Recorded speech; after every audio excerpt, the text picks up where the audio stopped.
मैं यहाँ पे एक सिर्फ रिवायत पेश कर दूँ। किसी नौजवान ने मुझसे दरख्वास्त की कि मैंने आप पता नहीं कौन से मुल्क में मैं पढ़ रहा था तो वहाँ पे आपने वाक़या सुना है तो पेश कर दें। मैंने कहा ठीक। अज़ान गिरामी, इंसान कभी भी मासूमीन की बारगाह में जाए तो उन्हें मुर्दा समझ के ना जाए, और अगर मुर्दा समझता है तो ना जाए।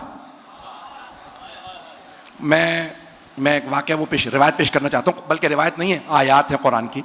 वो आयत वाक़या पेश करना चाहता हूँ, सुनिएगा। उससे पहले मैं ज़ाहिरन पहली या दूसरी मर्तबा जब हज पे गया, सबको बता के गया, हाजियों को जो मोमिनीन साथ थे, कि भाई वो हाथ नहीं लगाने देते।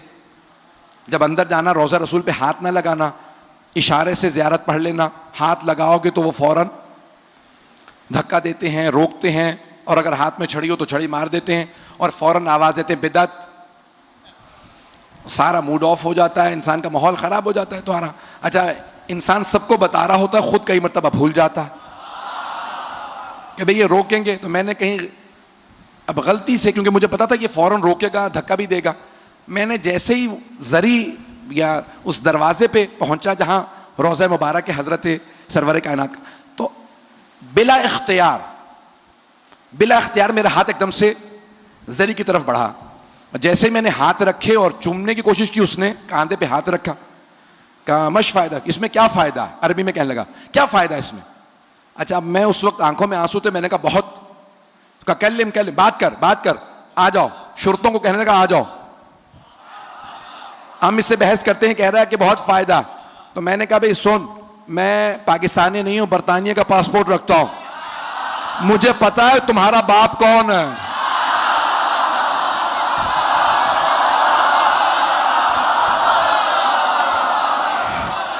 तो कहने लगे चले जाओ, हम बहस नहीं करते। मुझे पता था अगर मैं कह देता पाकिस्तानी हूं, उन्हें पता होता कि हाँ भाई ये शिया होना भी जुर्म, पाकिस्तानी होना भी जुर्म। तो मैंने कहा मैं बहस नहीं करने आया, हज पे आया हूं। कहने लगे अगर तू बहस करता ना मैं जवाब देता। मैंने कहा एक बात कह के जा रहा हूं, तुम जितना मर्जी रोक लो, दिल सबके अंदर है। जिसे मर्जी ताज पहना दो, पिछले वालों को, अगले वालों को, किसी को भी इज्जत नहीं मिलती। इज्जत है मोहम्मद और आले मोहम्मद की।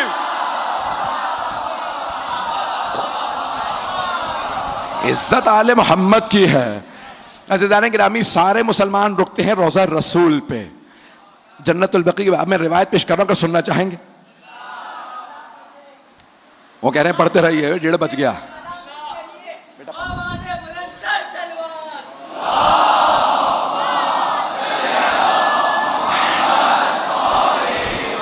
आप पूछ सकते हैं मेरी हालत वहां क्या थी इंचोली में। बिल्कुल मिंबर से उतरा नहीं जा रहा था, लेकिन मिंबर पे जब आता हूं दोबारा जनाब सैयदा से तवस्सुल करता हूं और यहां आपकी खिदमत में मताले पेश करता हूं।